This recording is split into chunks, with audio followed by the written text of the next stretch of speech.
una sociedad patriarcal, extractivista, violadora de la naturaleza, conquistadora del territorio, como la posesión de una mujer, de un territorio, de una comunidad, a tal grado que la visión occidental de la conservación de la naturaleza viene del coto de caza privado de los terrenos del monarca, que luego el Estado se apropia de ellos para decir, la nueva república, el Estado es el dueño del territorio y reparte a sus súbditos, dicho ahora ciudadanos, su usufructo. Podcastera MX presenta.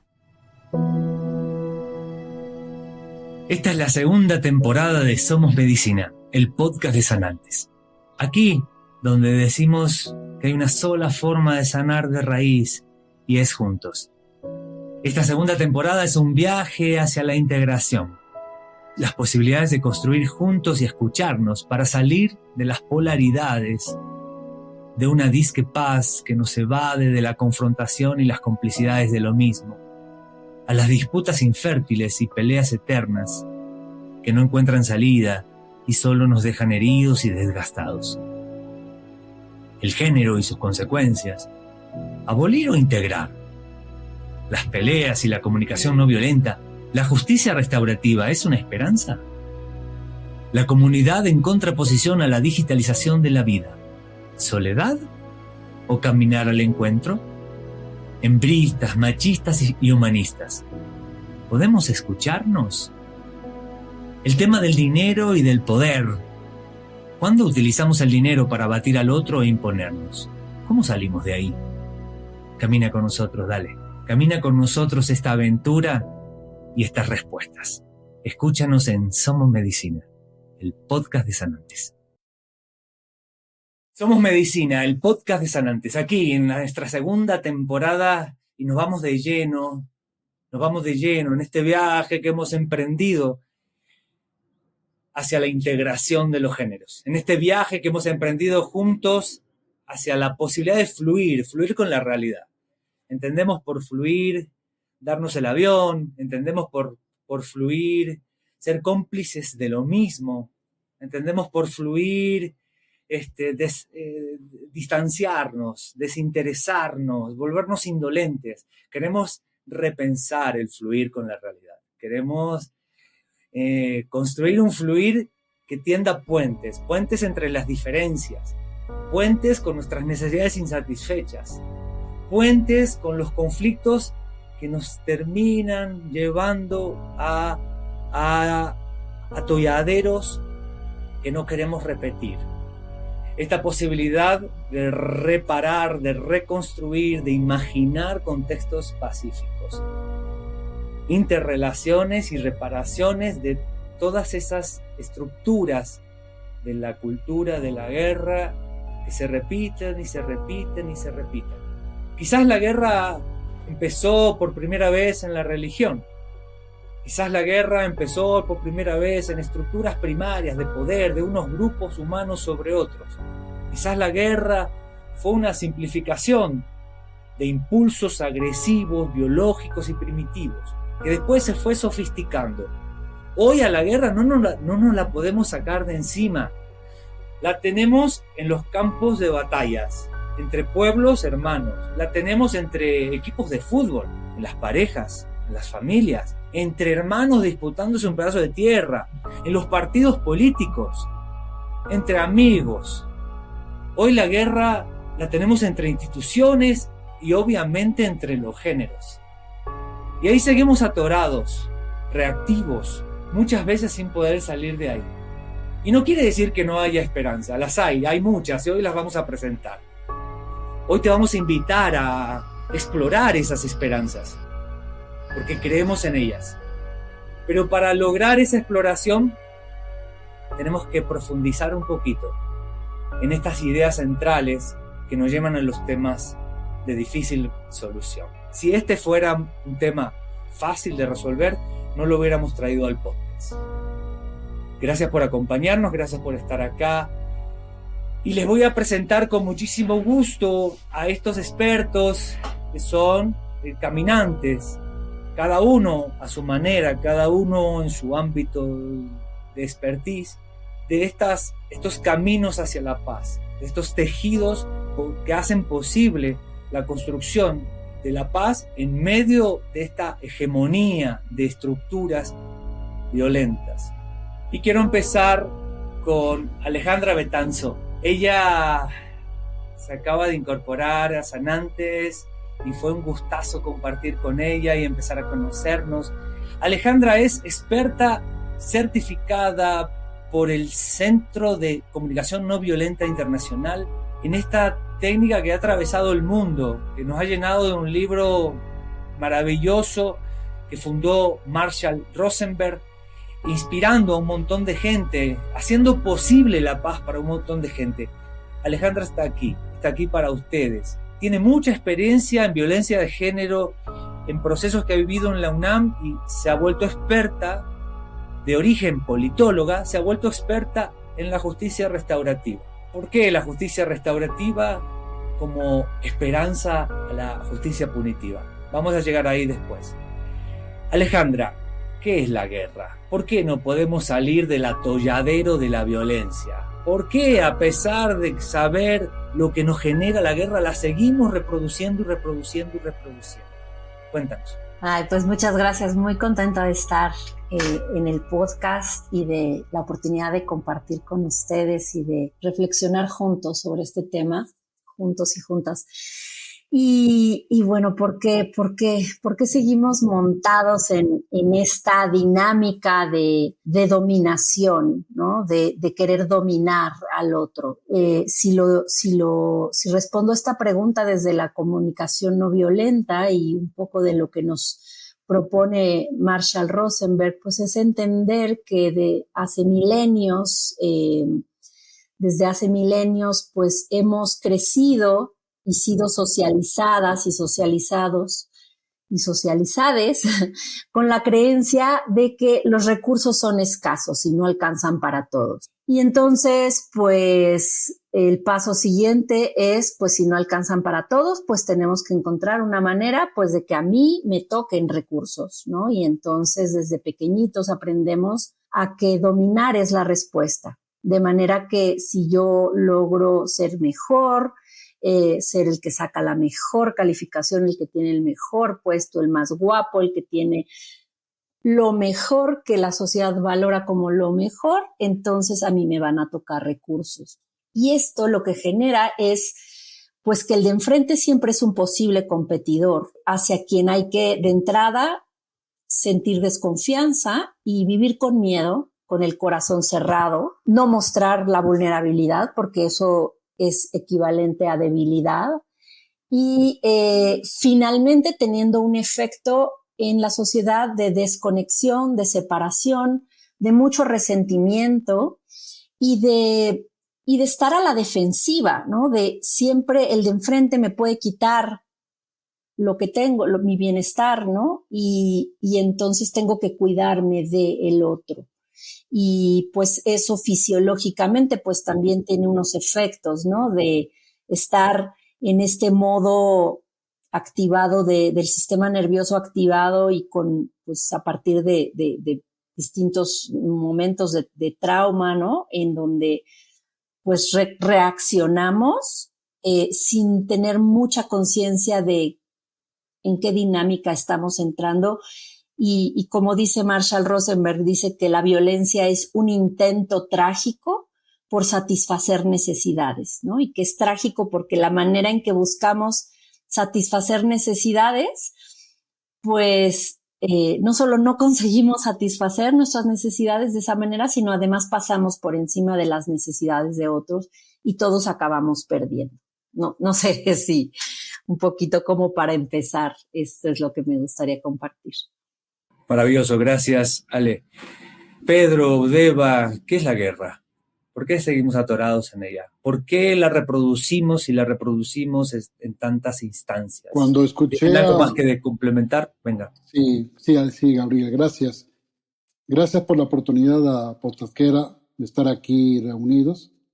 Creo que es un buen espacio para la reflexión, porque muchas cosas son preguntas y no tenemos todas las respuestas, y creo que juntos Podemos construir respuestas colectivas. Y es a lo que quiero ir.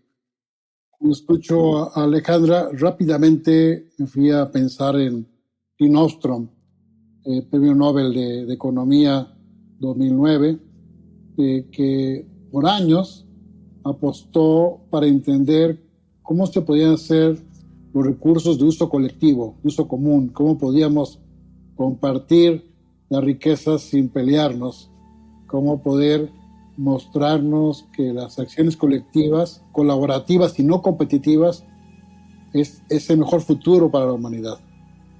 Ella estudió casos de experiencias en Asia, en América, en Europa, de campesinos que vieron que colaborar era mejor que competir. Y llevó a casos de más de 1000 años. Y cuando llegó a México, dijo, aquí hay experiencias también exitosas de acciones colaborativas en las comunidades indígenas. Reglas de uso compartido que han podido sostener y proteger recursos naturales por muchas décadas, con presiones externas y propias. O sea, no es monolítica ni es perfecta.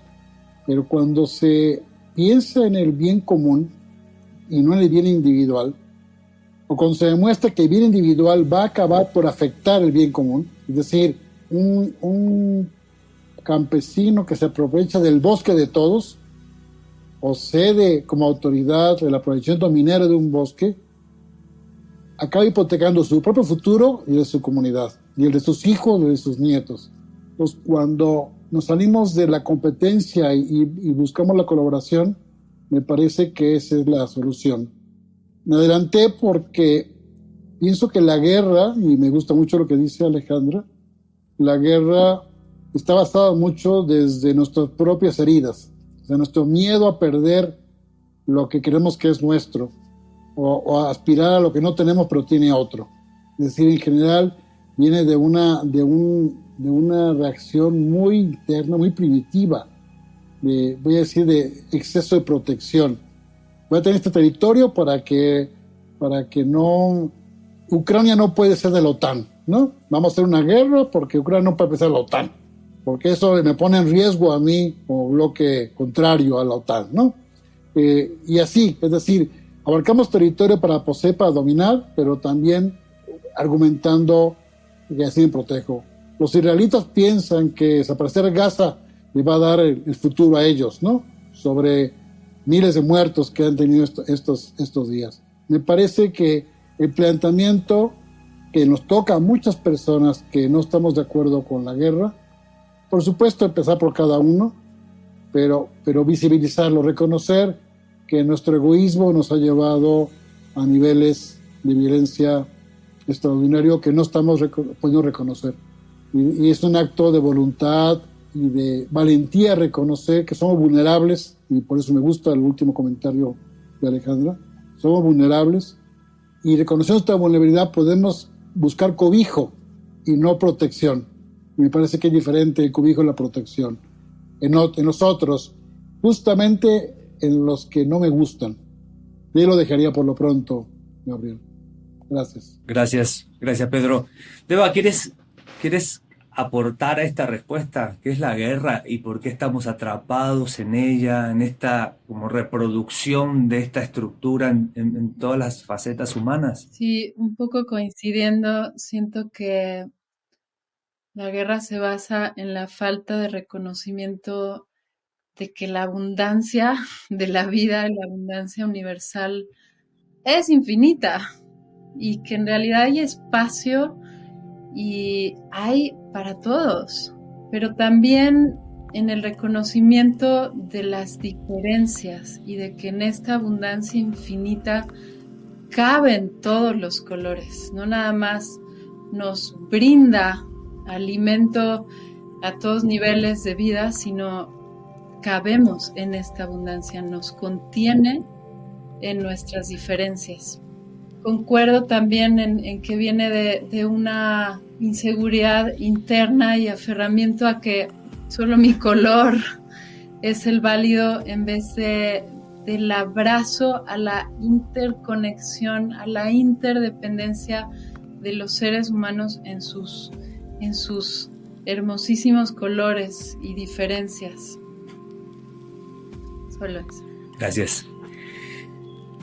Entonces voy a sintetizar un poco. Nos decía Ale, la escasez. La escasez y hay que luchar, ¿no? Esto lo repitió también Deva. Este quizás sea uno de los orígenes. Y por lo tanto la necesidad de satisfacción. Una necesidad de satisfacción no explícita, ¿no? Que hay que develar, como decía Rosenberg. El egoísmo, decía Pedro. La desintegración o la separación, volvió a repetir Deva. Nos sentimos separados y no en el mismo barco. Perdimos la concepción de comunidad, de puentes, de ligas, de similitudes entre grupos, entre personas. Y solo mi color es el válido, decía Deva. Solo mi verdad, la mía, yo tengo la verdad. Y es mejor que la de los demás. ¿Por qué es tan importante deconstruirla y entender de qué está hecha? Porque si no entendemos de qué está hecha, caemos en el simplismo de creer que el problema de la violencia pues es porque hay un malo, ¿no? Hay un malo que es impulsivo y que, ¿no?, se porta mal y entonces pues hay que castigarlo y entonces ya está. Si identificamos el malo con precisión y hacemos, ¿no?, cárceles suficientemente grandes, ya todos los malos van a estar encerrados y entonces solo los buenos vamos a estar con el planeta ya presto para nosotros en un mundo posible de paz, porque ellos, los malos, ¿no?, desgraciados que nos hacen la vida tan difícil, sí, son el problema, ¿ok? Eso que lo estoy ridiculizando un poco, llevando al extremo, es el pensamiento de mucha gente en torno a la violencia, ¿no? No se concibe la violencia como una sumatoria de procesos de difícil solución, de los que estamos hechos, ¿sí?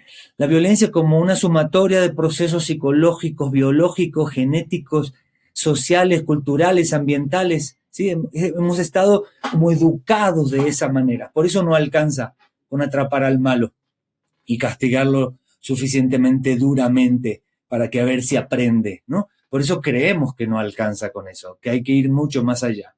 Entonces, uno de los componentes que yo diría imprescindible para la guerra es la creación del enemigo. La creación del enemigo como el motor, la partera. Si no hay enemigo, no hay impulso para violentar a nadie. Si no hay enemigo, no hay campo de batalla. Entonces, esta creación del enemigo es fundamental para poder sostener cualquier acto violento. Aquel es mi enemigo y construyo y fortalezco esta imagen. Si esta imagen del enemigo tiene suficiente fuerza, yo estoy suficientemente envenenado, entonces voy a tener mucho más fuerza para violentarte. Pero entonces, para violentarte, necesito deshumanizarte, necesito objetivizarte. No solamente no eres, ¿no?, la objetivación o la deshumanización de la víctima, ¿no? Eres merecedor de mi violencia. Es que te ganaste mi violencia, porque mira cómo te comportas. No, eres un poco menos que yo, no eres tan bueno como yo y eres utilizable, eres menos que un ser humano, eres un objeto. En esos procesos degradatorios de la imagen del enemigo, de la imagen del otro, es que entonces nos damos el lujo, la oportunidad de arrasarlo, de violentarlo, de imponernos, de aniquilarlo, de lesionarlo o de manipularlo. A veces es un poco más sofisticada el mecanismo, a veces no es tan activa la violencia, a veces está manipulada, ¿no? Está sofisticada, está escondidita, está pasiva, pero no deja de ser ese impulso de anularte, desplazarte, quitarte del medio. Eres mi estorbo, eres mi enemigo. Piensen en todas las imágenes de enemigos que hemos construido desde chiquitos, porque así nos enseñaron a sobrevivir, porque así parecía que era el mundo. Entonces, bueno, pongo aquí en la mesa este componente que se suma a todos esos componentes que van construyendo esta realidad tan atrapante y tan fortalecida. Totalmente ambiguo. Es lo que más nos ha hecho daño a los seres humanos, lo que más heridas nos ha dejado, y la seguimos reproduciendo y la seguimos fortaleciendo, porque no lo abordamos a profundidad. No siempre, al menos. Les cuento un poquito de Deva. Deva es creadora del mandala musical y está certificada como líder en danzas universales de paz. Y es tallerista, es creadora de encuentros, de talleres que propician esta construcción desde el cuerpo, el arte, la expresión, la inspiración. Y por eso está aquí, porque tiene para compartirnos un aporte diferente al nuestro y urgente. ¿Son las danzas universales de paz una esperanza para esta estructura que se repite y se repite? ¿Son una alternativa? Cuéntanos. Sí, claro que sí. Y antes de las danzas de paz, me gustaría como hablar del mandala, porque las danzas de paz son rezos cantados de frases sagradas de todo el mundo, y son rezos encuerpados en un movimiento, en un círculo en donde los músicos están al centro. ¿Y por qué rezos de todo el mundo? Es un linaje que viene del sufismo, pero de un maestro que tenía la cosmovisión de realmente hacer un sufismo universal en donde se reconoce la esencia en cada cultura, una esencia que compartimos, que justamente tiene colores muy distintos, porque sí son alquimias distintas. No trabajamos con las mismas alquimias, con los mismos caminos, pero sí podemos unirnos en una sola práctica. Y de lo que habla la palabra mandala, también hablando un poco de mandala musical y de los teatros por la paz de Ora World Mandala. Yo trabajo mucho con la forma mandálica, y la forma mandálica es el círculo, es encontrarnos en un círculo, y el mandala, bueno, tiene muchos niveles de significado, pero uno chiquito es un círculo que tiene un propósito o una buena voluntad. Y este círculo tiene un centro que es nuestro intento, en donde se podría poner, por ejemplo, el ahimsa, la comunicación no violenta o algún otro propósito que quieres. Las figuras geométricas que hacemos danzando o que se dibujan en un mandala tibetano, por ejemplo, nos unifican en el reconocimiento de la interdependencia, reconocida en las diferencias, justamente en las diferencias. Reconocer que como mandala de seres humanos o como mandala del mundo, necesitamos esas diferencias. Nos completamos en esas diferencias, unidos por un centro y por una circunferencia que podría ser el universo o el amor universal o esta gran abundancia que está fuenteando y que nos contiene a todos nos contiene. Algo que puedo decir, como ya más hacia la práctica específica de las danzas de paz o de un mandala musical o de un mandala de paz, que es un acto consciente por la paz, es que en las danzas de paz el rezo es encuerpado a través de pasitos muy simples, pero al encontrarnos en un espacio en donde quitamos un poquito nuestras creencias y por un momento nos miramos a los ojos y cantamos, sea lo que sea el rezo del momento, pero cantamos juntos, como que baja un velo. Eso es lo que yo observo que pasa.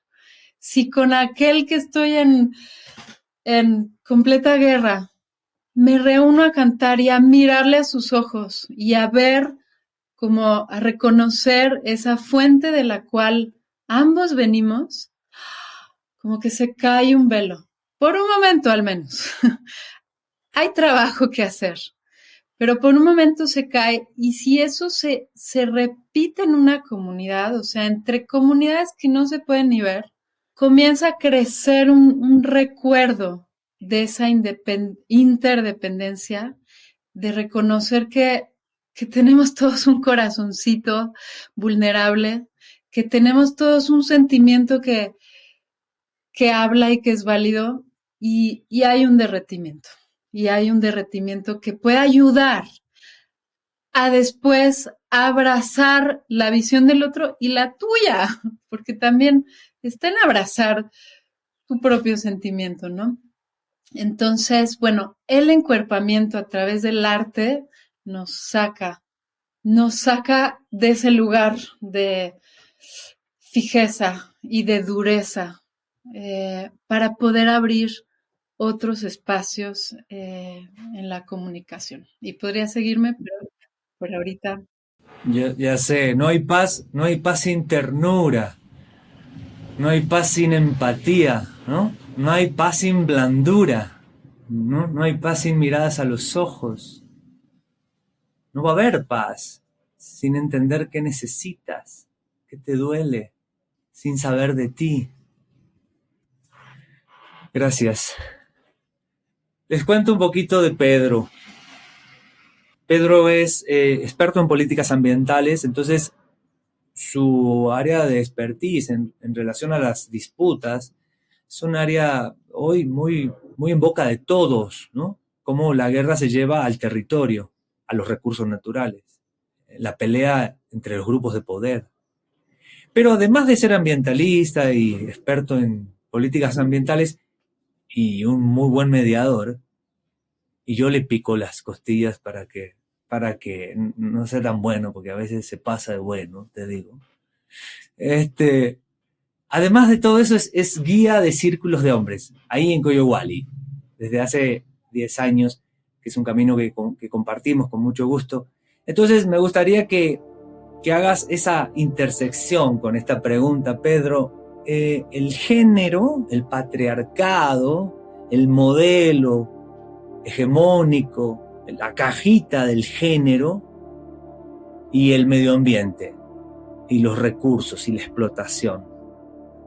Esta postura que no solamente violenta a los niños, a las mujeres, sino también a la tierra. Gracias, Gabriel. Como decíamos al principio, este espacio para mí es un espacio también de autorreflexión. O sea, mientras escucho a mis colegas y te escucho a ti, vuelvo a repensar lo que estoy sintiendo. Y ese hago ese vínculo entre lo que pienso y lo que siento para tratar de expresar siempre un equilibrio en esta lógica. Quisiera hacer una primera reflexión y luego un ejemplo muy concreto de hace unos días. Mi reflexión se ha basado en los 10 años de trabajo en los círculos de hombres en Coyowali, que son círculos terapéuticos.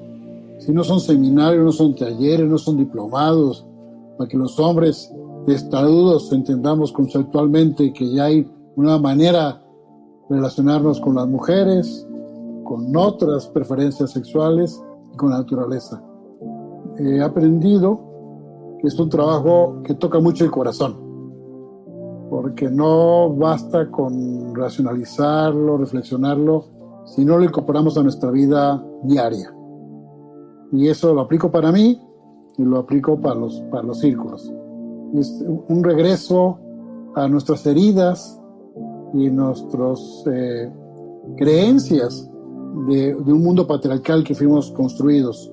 Es más, nos cuesta trabajo hasta hablar en una forma compartida, una forma no violenta, una forma equilibrada. Es más, el lenguaje, el idioma castellano que hablamos, es un lenguaje profundamente patriarcal y machista. Entonces todo el tiempo tenemos que estar pensando cómo expreso mi idea. Cuando yo les digo a ustedes buenos días, ya me quedo con eso porque incluye hombres y mujeres. No tengo que decir buenos días a todos y todas, o buenos días a todas, o buenos a todos. Digo buenos días, les juro que les digo a todos buenos días. No importa el sexo que tengan. Mi agradecimiento de encontraros y desearles que les va bien ese día es sincero. Entonces hemos rebuscado tanto el idioma desde una visión patriarcal que solo para empezar es todo un dilema, es todo un paradigma que hay que reconstruir todo el tiempo. Y eso es parte Lo primero que quiero decir. Lo segundo tiene que ver con mi propia reflexión del vínculo con la naturaleza.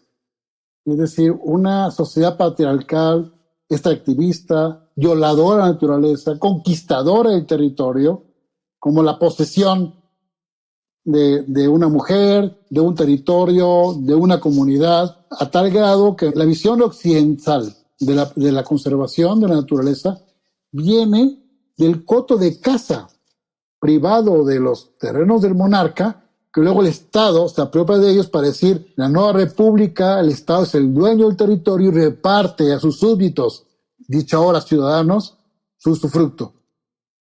Es decir, no hay reconocimiento histórico de que el terreno tenía dueños, tenía ocupantes, que eran comunidades que vivían ahí. Entonces, pongo este ejemplo para decir que mi reflexión en este sentido va más a cómo nos reconectamos con la naturaleza, no desde la conquista, desde la extracción, desde la explotación. Fíjense, la escuela de educación agrícola de este país más importante, la Universidad Autónoma de Chapingo, dice en su lema, enseñar la explotación de la tierra, enseñar la explotación de la tierra, no del hombre. Del hombre, por cierto, ¿no? Es decir, explotación, enseñar cómo explotar la tierra. Fíjense nomás, cómo vamos a explotar la naturaleza, ¿no? Y formamos generaciones y generaciones, ahora de hombres y mujeres, debo decirles que ya la mayor parte son mujeres, para explotar la tierra, ¿no? Entonces, el sistema patriarcal sigue arraigado en nuestro sistema educativo, en nuestra cultura. Tenemos que desmontarlo. Entonces, todo mi trabajo ahora es cómo conectarnos con la naturaleza desde el vínculo amigable, amoroso, interconectado, reconociendo que la naturaleza nos da la información para la paz interior. Y es a donde he apostado mis últimas reflexiones y sensaciones que quisiera abordar en la siguiente parte para no abusar de la palabra y hablar de un ejemplo concreto que me pasó ahora en este periodo político electoral en los temas ambientales. Gracias. Gracias, Pedro. Es un tema áspero, es tan áspero que es uno de esos temas que, de política, de religión, de medio ambiente, no se habla. No se habla. De esto no se habla, porque muchas veces llegamos a callejones sin salida, ¿sí? Y esto lo he dicho varias veces, no quiero redundar. Ale, ya hablamos de la comunicación no violenta, te nombramos muchas veces, ya hablamos de la justicia restaurativa.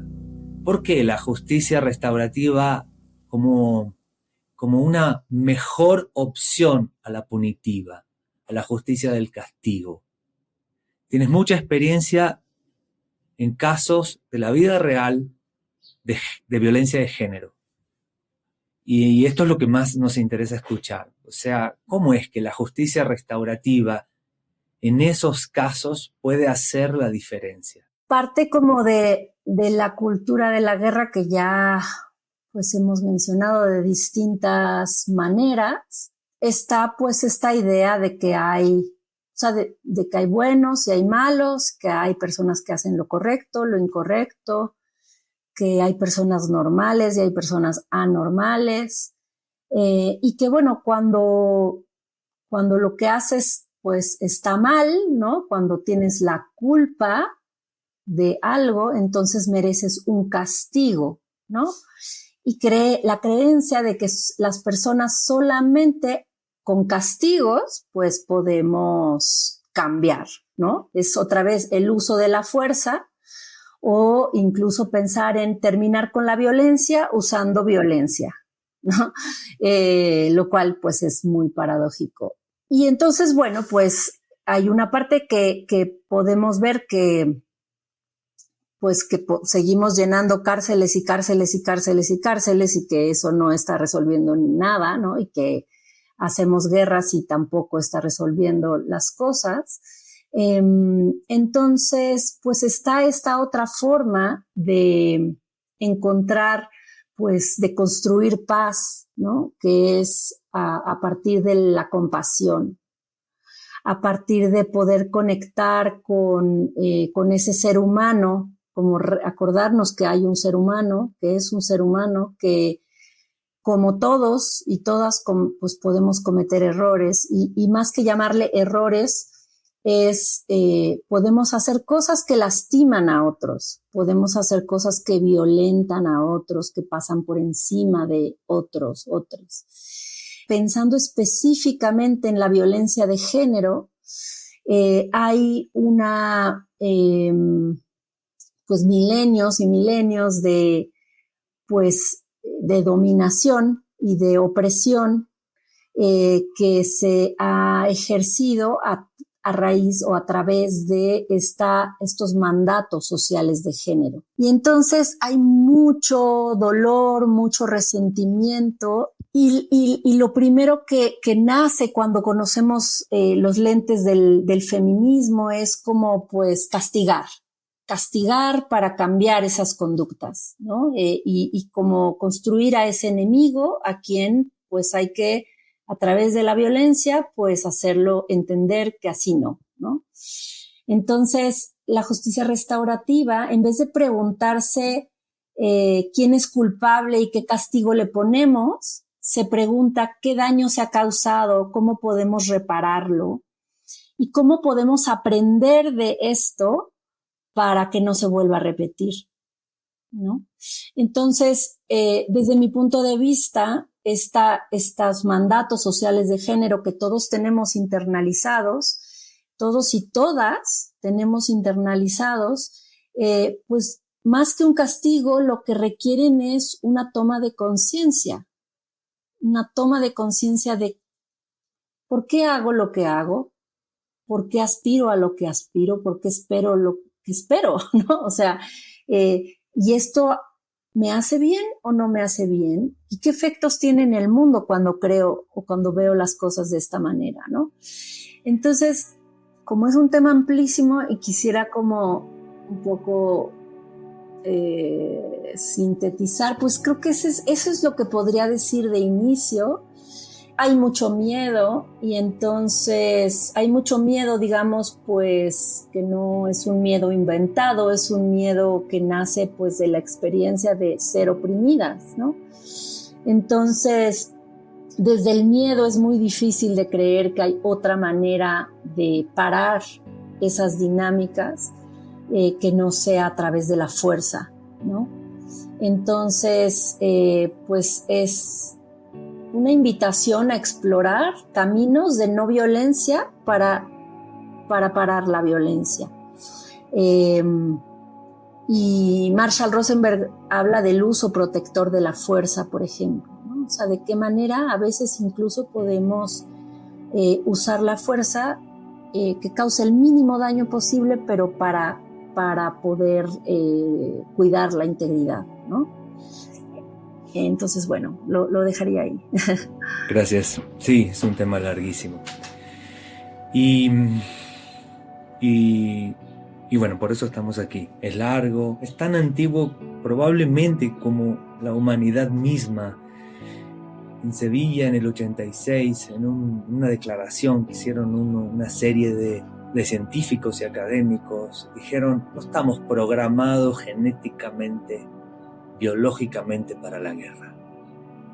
No hay evidencias científicas que demuestren eso. Porque claro, hay muchos intereses detrás de la guerra. La guerra se ha vuelto un mercado, ¿no? La cultura de la inseguridad, la cultura de las cárceles, ¿no? Es todo un mercado, o sea, que vende, que es un mercado que tiene ya poder económico, ¿no? La industria armamentista. Entonces hay razones de mercado para sostener esa cultura vigente. Y uno de los argumentos que se tenían era, bueno, es que es innata, ¿no? La guerra es innata, nos pertenece, va con nosotros, no hay manera de evitarla, es parte de la vida. Y esta serie de académicos y científicos dijeron, no es innata, no estamos biológicamente programados para hacer la guerra. Tenemos instintos agresivos, ¿no? Y en otras especies lo verificamos, que tienen la intención de cuidar la integridad. Este planteamiento de Rosenberg de se puede usar la fuerza para cuidar la cría, para cuidar la integridad, para cuidar la vida. Pero la guerra como constructo nos pertenece a la humanidad como especie. No hay cosa semejante en otras especies. Entonces eso nos pone a trabajar, nos saca de lo innato, de lo que no puede ser de otra manera, y nos devuelve la responsabilidad. Uy, y entonces si tenemos responsabilidad, ¿no? Claro, lo que pasa es que lo que hemos heredado y mamamos, lo vivimos como si fuera innato, como si fuera inherente. Lo sentimos tan de nosotros y sentimos que no hay salida. Y quizás de eso sin salida es de donde todas estas herramientas nos quieren invitar a salir. Deva, me imagino que lo has escuchado muchas veces, yo lo he escuchado muchas veces, pero me gustaría saber cómo lo has resuelto tú. Ay, como unas danzas así, agarrándonos la mano y pueden, ¿no?, ayudarnos con esto. ¿Cómo la música puede ayudarnos con esto? ¿Cómo un mandala musical va a construir la paz? No, o sea, dejemos de hacer tonterías. Yo lo he escuchado muchas veces y me imagino que tú también. Sí, como el arte podría ser algo elemental o no, ¿no? Como en la pandemia, pues los artistas se dieron cuenta que, ¡ay! El arte no es primario, nos quedamos sin trabajo. Y yo siento que sí es primario y que es una vía de este tiempo, pero el arte que toca ese espacio, el arte que pregunta y que te lleva hacia el interior, el arte es gigante. Y en un contexto de un mandala musical y unas danzas de paz, se abren espacios para, en primer lugar, preguntarte de la guerra dentro de ti, contigo, con lo que no te gusta de ti, con lo que no puedes aceptar de ti, con tu propia sombra y también con tu joya que quiere expresarse y que está pidiendo un espacio en tu vida y en la vida para ser. Porque si todos nos permitimos la joya que somos, cambia toda la perspectiva de esa abundancia universal que en primer lugar no somos capaces de recibir. Y esa abundancia universal, hablando de tu universo interno, ¿no? También lo que cada quien es. Entonces, el espacio creativo, la fuente creativa, abrirte a este espacio creativo, en primer lugar, te puede permitir abrazar lo que tú eres, con todo y tu dolor, con todo y lo que no te gusta, con todo, abrazarlo y también la joya que eres. Y desde ese espacio, si no puedes abrazarlo adentro de ti, va a ser muy difícil que lo abracemos en el otro, en la otredad. Y eso es lo que trabajamos tanto en las danzas como en estos retiros creativos. A ver, atrévete. Atrévete a ir ahí adentro donde es incómodo, donde los demás te están mirando, y al ver que todos estamos en un espacio creativo de canto juntos, donde en principio, como dices, pero es bobo, ¿no?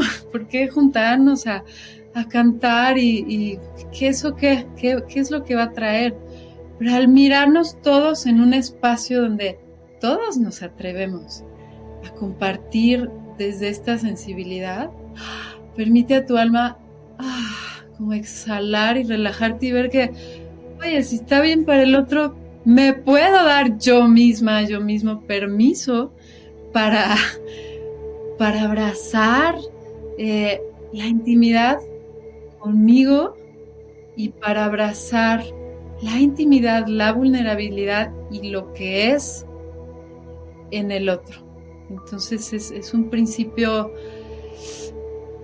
muy profundo, muy profundo, que además se hace a través del gozo, aunque hay momentos que cuesten trabajo, pero además se hace a través de pues de lo que hablamos al comienzo, de una ternura, del abrazo en comunidad y de abrazar a lo que hay presente en la comunidad. Este es el círculo, con todo lo que hay, nuestras historias, nuestras creencias, nuestras preferencias o no preferencias, y podemos bajarnos en eso. Entonces, el principio es muy interno, primero, para después llevarlo a la comunidad. No hay uno sin el otro y no hay el otro sin el uno. Es como una danza de lo que te brinda el círculo y lo que puedes accesar internamente para ofrendarlo a una paz en el círculo. Por eso es un viaje, ¿no?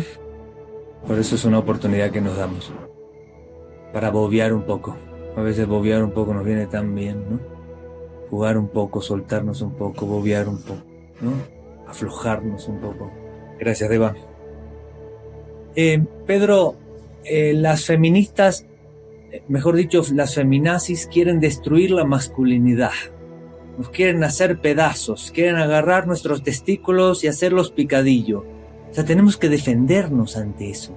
Tenemos que generar resistencia y tenemos que aferrarnos más a nuestros privilegios. Porque el problema no es solo la guerra. El problema es también lo que atenta con el orden establecido y mi seguridad. Que se vuelven nuevas, ¿no? Reacciones. ¿Cómo salimos de ahí? Sí, yo me quedé pensando en que yo me niego a aceptar que la paz es la ausencia de guerra. Porque la paz es el espacio temporal donde no hay guerra. Es decir, esperando la Primera, la Segunda, Tercera Guerra Mundial, ¿no? O sea, tarde o temprano va a llegar, o es la Guerra Fría. Me parece que no hemos construido ni las feministas, ni las feminazis, creo que reproduce un esquema de guerra basado en eso, en castrarnos o desaparecer a la mitad del planeta, como si fuera la solución. O como dijo Alejandra, meternos a la cárcel a todos, ¿no? Como si esa fuera la solución y solo quedarnos los buenos afuera y los malos todos, como Bukey, ¿no? En Salvador, ¿no? No hay joven que no se salve, ¿no? De esa forma salvaje de construir la paz en un país tan dañado, tan lastimado por, primero, un periodo larguísimo de guerra, de guerra interna, de una dictadura salvaje, y luego una nueva dictadura ampara la democracia. Entonces me parece que ese camino, sin importar si son hombres o mujeres, me parece que no va a ningún lado, sino a perpetuar la violencia, ahora cambiándole si quieres de modo, pero sigue siendo la guerra entre nosotros. Yo quería poner dos ejemplos de lo que yo he vivido. Primero, tú fuiste testigo, y creo que también Deva, en Iztac, el último encuentro de Sanantes, me pidieron hacer un ejercicio en el campo, y yo me atreví, afortunadamente después de una maravillosa lluvia, a invitarles a todos a caminar por una hora descalzos en un pequeño espacio del bosque. Sé que para algunos y algunas fue un gran reto, y para otros pareció un paseo. Pero la experiencia reportada después de haber contactado con estas fitohormonas que están en la naturaleza, que nos sensibilizan, que nos hacen llorar solo por caminar, danzar, siguiendo el ejemplo de Deva, danzar de una manera diferente en el contacto con el campo, nos cambia la frecuencia. Solo esta conexión diferente. Y hace poco, y tú fuiste testigo, hicimos un retiro de los círculos de hombre, que me hizo recordar Deva, donde prácticas, ejercicios que hacíamos en el salón, donde nos reunimos en colectivo, hablando sobre nuestras ideas primarias, nuestras defensas y nuestras creencias sobre el ser hombre, que hay que desmontar muchísimo en ello. Hicimos la práctica en el campo. Fuimos al campo, caminamos un rato y ahí nos sentamos y empezamos a hablar de lo mismo que habíamos hablado unos días antes en el espacio urbano donde reunimos. Y mi sorpresa, o mi admiración, fue cómo nos sensibilizamos a hablar de lo profundo desde nosotros mismos a partir de un contacto tan simple como estar rodeados de piedras, de árboles, de agua. Y fue una especie de catarsis emotiva, de negarnos a ser ese ser violento, a recuperar esta idea que dijiste hace ratito. La violencia no es naturaleza, es una máscara que nos hemos puesto por el miedo que tenemos a los otros y a nosotros mismos. Si esa máscara, si esa careta la quitamos, creo que las posibilidades son infinitas. Y esa es mi apuesta, de que la construcción de la confianza, la construcción de las ventajas de colaborar para un mejor vivir, creo que es una gran oportunidad, incluyendo a las feminazis o las mujeres que con toda la violencia que han recibido la plasman, pegándole a otras mujeres policías que se encuentran en la calle en vez de regalarles flores. Y me parece que es una mejor manera de hacer este principio de justicia restaurativa en la que Alejandra nos está invitando a reflexionar. Gracias. Seguro, Ale, tienes algo que decir. Seguro. Y voy a dejar, después de esta idea, como un poco como, a ver, ¿qué más, no? Cuéntenos, porque sí, son temas todos, ¿no?, polémicos. Y es importante que los pongamos aquí. Es importante que nos demos ese permiso de ir dibujándolos. No están terminadas nuestras respuestas. De eso también se tienen que enterar. Ninguno de los 4 que estamos aquí tenemos resuelto el tema.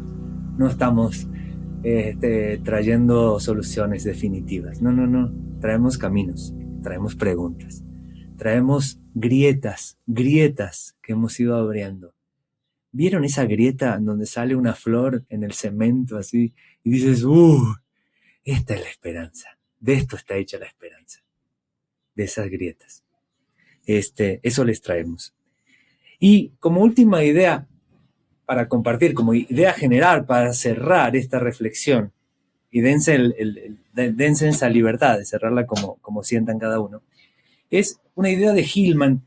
Hillman escribió un libro que se llama Un terrible amor por la guerra, que a mí me rompió la cabeza.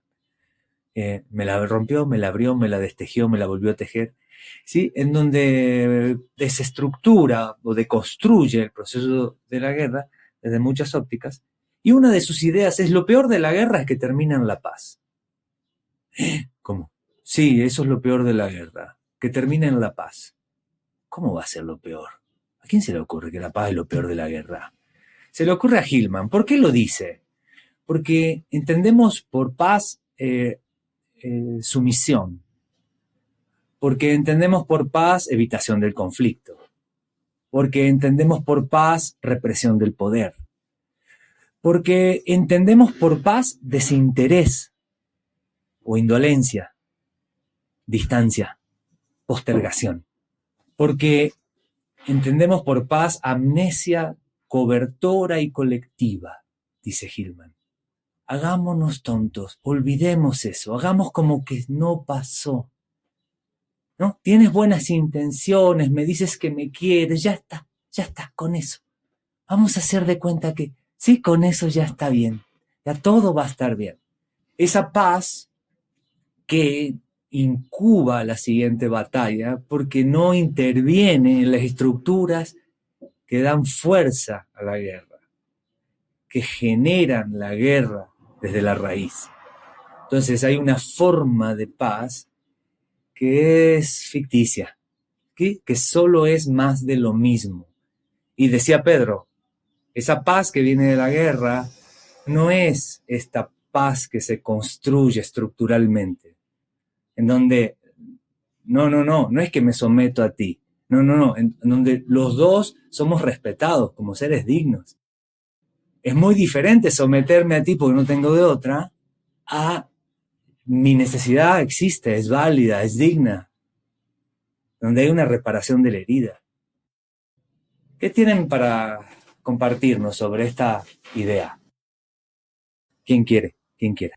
Pues si quieren. Yo Deba.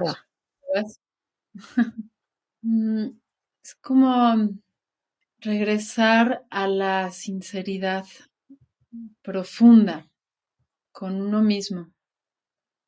Y si hay un intento real, sincero, de escucharnos en la verdad de lo que hay en cada momento, a veces necesitamos ayuda para ello. A veces necesitamos ayuda para ello, acompañantes, compañías, espejos. Pero si detrás hay una sinceridad de mirar qué es lo que hay y reconocer reconocer lo que sí se siente injusto o reconocer dónde yo estoy necia y aferrada a mi postura. Entonces, concuerdo mucho, no es solo tratar de que todo esté lindo, es ser muy sinceros en dónde necesito soltar y en dónde necesito pararme por eso que estoy mirando, en dónde necesito insistir. Y es más fácil no insistir.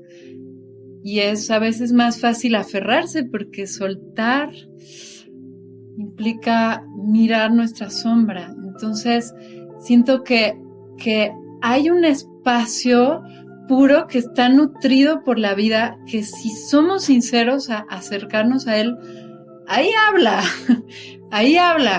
estás empujando, ahí habla, o estás soltando demasiado. Y si regresamos una y otra vez, nos habla. Hay una voz de la vida o de tu alma o de lo que quieras que habla. Si estamos en una disposición sincera a escuchar, aunque cuesta y aunque a veces necesitamos ayuda para ello. Pero ahí está, para saber dónde, cuándo, qué aplica para lograr esa paz en un acuerdo con alguien o en una situación. Y bueno, eso puedo compartir. A eso intento yo regresar. Trabajar. En eso estamos. Gracias, Eva. Sí. Ale. Cuántas cosas me gustaría decir y a lo mejor elijo hablar de hay un autor que se llama Dasher Keltner que escribió La paradoja del poder. Cuando hay desigualdad estructural, cuando hay violencia cultural, violencia estructural que requiere la transformación como más a nivel sistémico, ¿no? Aquellos grupos que tienen más poder que otros, ¿no? Cuando hay estas diferencias de poder, aquellos grupos que tienen más poder que otros, y esa es la paradoja del poder que nombra Dasher Keltner, que es quienes están en el poder son quienes pareciera que pierden privilegios si esa diferencia de poder cambia y entonces pues naturalmente se resisten a ese cambio, ¿no? Y no solo eso, sino para ellos las cosas como están bien, porque no son tienen muchos puntos ciegos. El privilegio da muchos puntos ciegos, te ciega en muchos sentidos y entonces no eres capaz de ver ese privilegio, ¿no? Y esa es la gran paradoja. Entonces, a veces pareciera que para generar este cambio sistémico, esta transformación social, no bastara lo suave, lo cuidadoso, lo amable, el diálogo, ¿no? Porque hay veces que gana la impaciencia y el sentimiento de injusticia y la furia que genera esto, ¿no? Entonces, poder ver esta furia con compasión también, ¿no? Como un grito de desesperación en donde, pues si bien yo no las estrategias del uso de la fuerza para cambiar, para emparejar la cancha, para que el diálogo realmente sea equitativo, a veces esas estrategias que son más de uso de la fuerza, pues pudieran no ser como el camino que yo elegiría. A la vez puedo ver la importancia de que haya esas llamadas de atención pues más enérgicas, ¿no? Más intensas, más poder ver la belleza que hay detrás de esa rabia, ¿no? De un anhelo a un mundo diferente. Y entonces, o sea, como que yo lo que tengo es la pregunta, ¿no? Si no de esa manera, ¿cómo? Porque es que de la manera amable, suave y cuidadosa, a veces no basta, a veces no, aquellos grupos que son quienes están concentrando el poder, concentrando el acceso a los recursos, no alcanzan a darse cuenta que lo están haciendo y el sufrimiento que se genera, ¿no? Entonces, ¿cómo traer, cómo poder llevar la conciencia, ¿no? A estos lugares de privilegio, cómo generar interés en quienes tenemos un lugar de privilegio, un acceso especial a recursos, poder darnos cuenta de esos puntos ciegos que no nos permiten ver, ¿no? Y eso intentando reducirlo al máximo, ahí lo dejaría. Muchas gracias. Me llevó tu comentario a Mahatma Gandhi, ¿no? Qué tan pasiva es la no violencia, ¿no? No, para nada, ¿no? Nada pasiva. La no violencia no es pasividad, no es sumisión, no es indolencia, no es indiferencia. No. Ojalá que no se confunda, ¿no? Pedro, ¿qué nos dices? Sí, gracias, porque escucharles me dio la oportunidad de centrar mis ideas finales. Y tomando tu primera idea, Gabriel, yo diría que la primera regla de esta construcción de la paz tiene que ver a llamar las cosas por su nombre. Es decir, no negar lo que sucede. No negar, no, estamos en paz. Es que ya acabó la guerra, es que pronto va a acabar, ¿no? Como un anhelo infantil de algo que sabemos que no ha tenido solución. Entonces, me parece llamar las cosas por su nombre tiene ningún valor. Y lo quiero llevar al terreno ambiental con una mínima anécdota que me pasó hace 2 semanas en Cancún. Imagínense que yo fui representando a una de las candidatas, a Claudia, a un cierre sobre turismo y medio ambiente en Cancún. Se me genera el ambiente de la sociedad civil en torno al Tren Maya, ¿no? Yo me reuní con 180 ONGs, 180 personas de ONGs, y yo les expliqué lo que estaba haciendo, lo que habíamos escuchado, lo que había sido producto de los foros. Y al terminar, una chica muy joven, periodista, levantó y me dijo, ¿y qué nos dice el Tren Maya? ¿No? Y yo me reí diciendo, si ustedes no me lo preguntan, yo lo hubiera sacado. Porque ni modo que no hablemos del dinosaurio que tenemos en el closet, ¿no? Y que ahí está y lo queremos esconder para que nadie sepa, pero por supuesto que es un tema que hay que hablar. Y yo les dije que era un buen proyecto muy mal gestionado. Entonces alguien dijo, ¿pero cómo dice eso? Si viene de parte de la doctora. Dije, pues porque es lo que yo creo. Yo creo que fue un proyecto muy mal gestionado y va a haber mucho que hacer ahora. Hacernos cargo de lo que no quedó bien y de los pasos de fauna y de las columnas en las cavernas y de la necesidad de hacerlo de esa manera. O sea, nos vamos a hacer cargo de ello. Y pongo este ejemplo para decir que yo estoy convencido que esta construcción de esta no violencia, de una construcción de alternativas, tiene que ver con construir, no atacar. Tiene que ver con proponer, no destruir. Tiene que ver con preocuparse, no preocuparse, sino ocuparse. Mi contraparte en la campaña ambiental, yo le decía, mira, Rodolfo, si los dos logramos que el tema ambiental cambie de lugar, ya ganamos. Y si construimos una agenda ambiental que a este país le urge atender, ya ganamos. No importa qué pase, al menos subamos el nivel de discusión, que no sea una historia de ataques, sino una historia de propuestas, y eso fue lo que decidimos hacer. Y no digo que hayamos triunfado, pero al menos sabemos que esa manera de hacerlo tuvo mayor recepción en todas las gentes que estaban involucradas. Mi tercer punto, yo sé que necesitamos, y eso me voy mucho a la filosofía estoica, o sea, yo creo que hay que aceptar lo que podemos cambiar y empujar con toda la fuerza, como dijo Alejandra, por cambiarlo, reconocer lo que eso va a implicar un proceso mucho más complejo de diálogo, de mejores oportunidades, mejores momentos, y aceptar lo que no vamos a poder. También me parece que está una filosofía de esta naturaleza que tanto Epicteto como Séneca nos enseñaron en su filosofía, me parece que es muy aplicable a esta propuesta de construcción más colectiva. Y finalmente, comentarles que aquí tengo yo una frase que encontré hace poco en un taller. Uno de los caminos que yo he encontrado es la flexibilidad. Y lo veo a mi salud, lo veo a mi alimentación, lo veo en mis relaciones, lo veo en la política. Y si no somos flexibles, nos vamos a quebrar. Y yo creo que hay que buscar la flexibilidad como una estrategia de vida, moldearla y trabajar por ello. Ese sería mi comentario final, Gabriel, y gracias. Gracias a ti, gracias Deva, gracias Ale, gracias Pedro. Gracias por traer a la mesa, ¿no?, este tema que nos atraviesa y que requiere de tanta atención, ¿no? Ninguna solución parcial, unilateral, simplista va a resolver semejante tema. Por eso tenemos que trabajar juntos, ¿no?